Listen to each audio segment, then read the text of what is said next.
Hi beautiful people, welcome back to my channel. I'm so glad you're here today. Today we're going to talk about the second part of a discussion we already started called When Empathy Goes Wrong. Yeah, when empathy goes wrong. But before we do, you know what to do.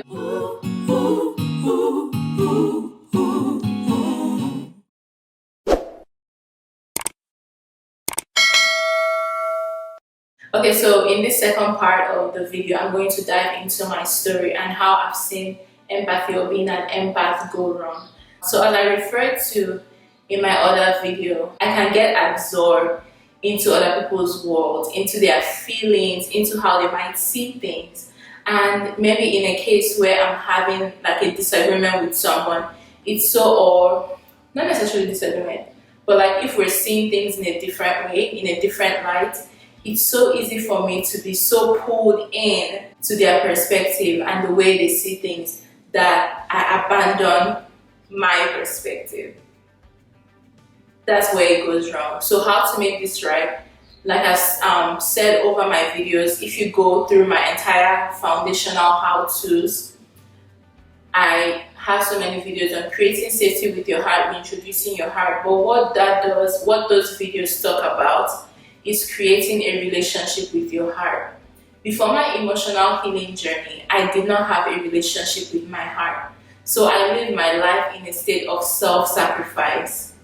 Unnecessarily too, many times. It would be easier for me to abandon my perspective in order to keep the peace or to make peace. In order to, and I will call it, oh, I'm just empathizing with them. I'm just, I'm loving people. I'm being kind to them and seeing their side of the story. But I was abandoning my side of the story. There was this time that we went to an amusement park and we were riding roller coasters, and I was with my younger brother. And when I was with him, like, he was terrified. So my focus was, to try to calm him down and make sure he had fun. And I was not paying attention to how I was feeling.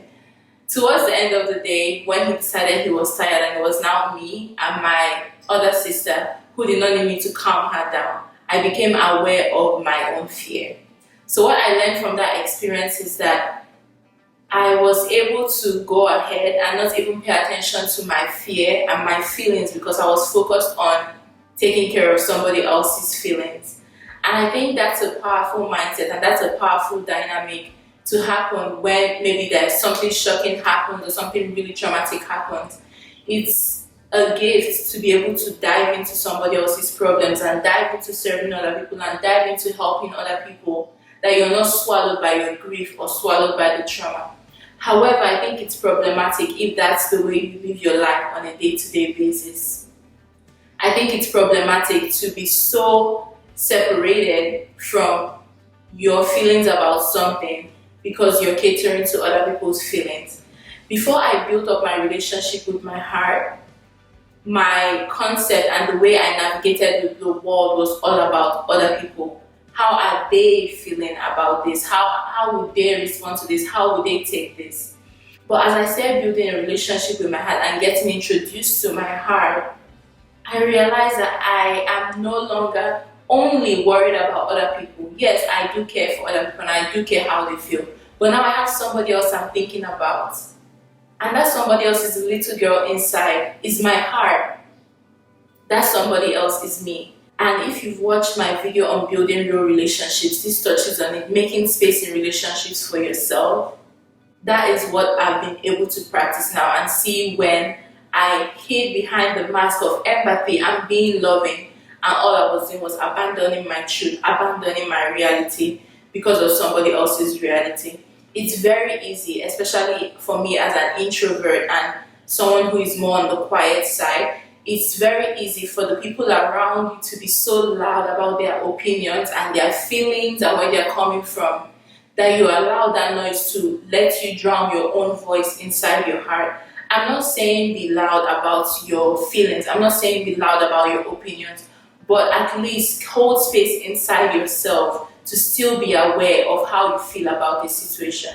Yes, empathize with other people. Yes, see their point of view. Yes, see their perspective based on their life experiences. But don't forget yours too, because your voice and your perspective and your opinion and point of view is valid too. Nobody has lived your life experience. Nobody has lived your life experience, so nobody's going to see things the way you do. There's a unique perspective that you bring to the table. And when you don't value that enough because you haven't built a relationship with your heart, it's easy for you to discard that just so you can blend well with the people around you, just so you can empathize, just so you can be loving. But it's not really loving if you're not loving yourself too. If you're not loving yourself enough to bring your voice to the table, to bring your voice into your reality, to not just abandon yourself, then it's not truly loving, because you can't love someone more than you love yourself. You can't love someone. You can't give love that you have not received for yourself. So that's something I have to learn. And this is something that has been so, like, I can just see like different aspects of my life, different perspectives, different relationships where maybe something that someone was doing was hurting me, but because I was so empathetic to them, I was like, well, they're doing this because hurt people, and they're doing this because of their pain. And I was so in tune to their pain and where they were coming from that I was abandoning my pain. And I was putting myself on the altar of their dysfunction or their hurt or their process.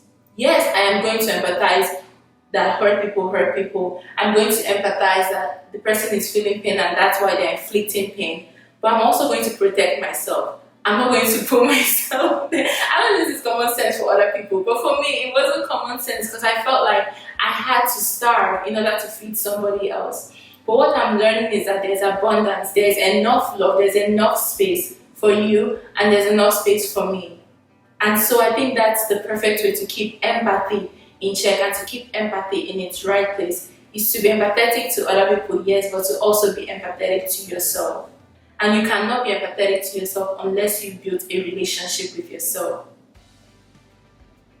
Let me know down in the comments what you think about this concept. Let me know what your experience has been. Have you found yourself being lost in being empathetic towards other people in that process, like losing yourself or forgetting your voice or neglecting yourself? Because the thing is, you're not less of a human being. Like, you don't somehow need less love because it's you. Like, other people don't get to have more empathy and compassion and love from you than yourself just because it's you. Sometimes we just assume, oh, it's me, like, I'll be taking care of it. And we never take care of ourselves. We never show compassion to ourselves. We never love ourselves. We never empathize with ourselves and really tune into how we're feeling and how things are affecting us because we're so worried about other people. So let me know, has this been your experience? Do you know anyone who functions like this? And if this has been your experience, if you're transitioning away from it, or if this shed new light to it, like, let's know down in the comments below so we can heal together as a community and move towards a place of healthy relationship where both people are thriving, not a scenario where one person is thriving at the expense of the other person, and probably that person has been watching this video up until now. But yeah, leave comments down below. Don't forget to like, subscribe, share this video with someone who is seeking emotional healing. And until you see me next time, remember that you're loved, you're worthy, you matter, your voice matters, your feelings and opinions, they matter. And I hope you start acting like it. Okay? Until next time, love you. Bye.